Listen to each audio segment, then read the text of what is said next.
Vamos iniciar mais um capítulo do Evangelho de Lucas, capítulo 23. Jesus perante Pilatos e perante Herodes.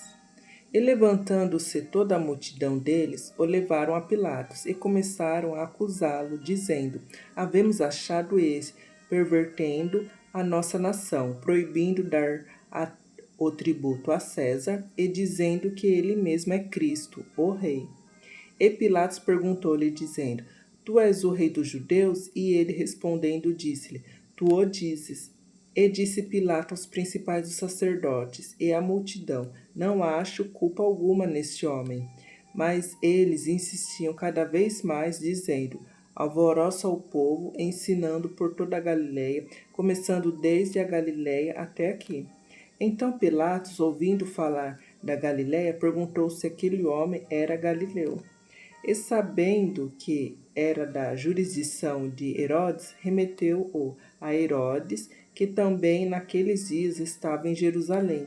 E Herodes, quando viu a Jesus, alegrou-se muito, porque havia muito que desejava vê-lo, por ter ouvido dele muitas coisas, e esperava que ele veria fazer algum sinal.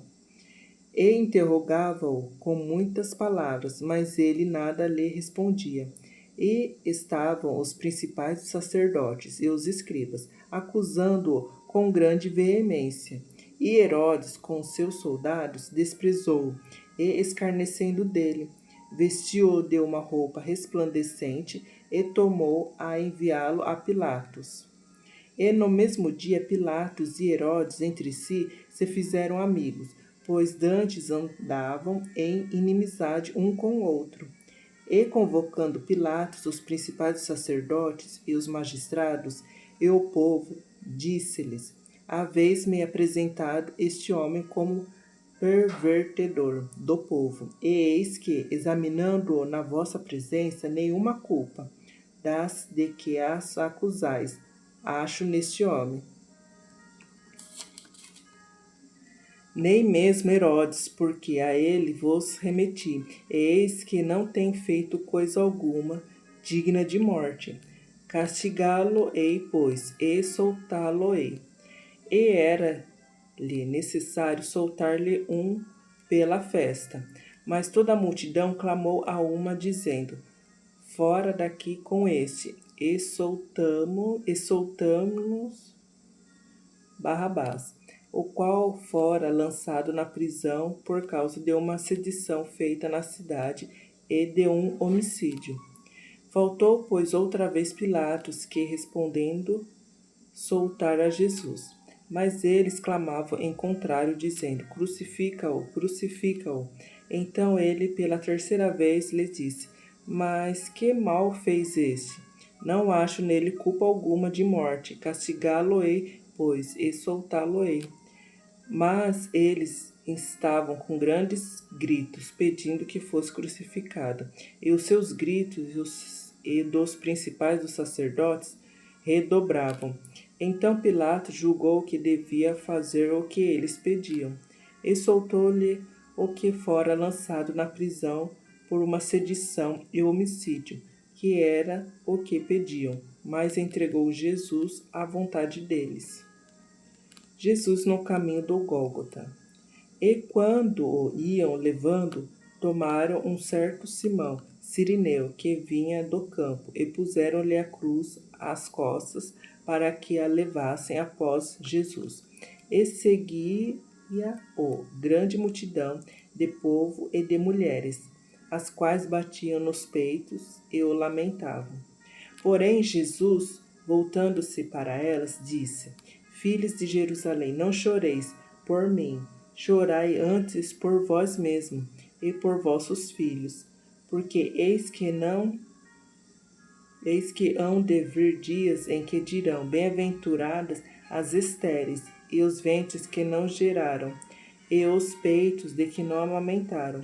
Então começarão a dizer aos montes: Caí sobre nós, e os outeiros: Cobri-nos.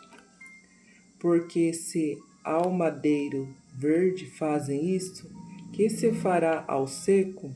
E também conduziram outros dois que eram malfeitores, para com ele serem mortos. A crucificação. E quando chegaram ao lugar chamado a Caveira, ali o crucificaram, e aos malfeitores, um à direita e outro à esquerda. E dizia Jesus: Pai, perdoa-lhes, porque não sabem o que fazem. E repartindo os seus vestidos, lançaram sortes. E o povo estava olhando, e também os príncipes zombavam dele, dizendo: Aos outros salvou, salve-se a si mesmo, se este é o Cristo, o escolhido de Deus.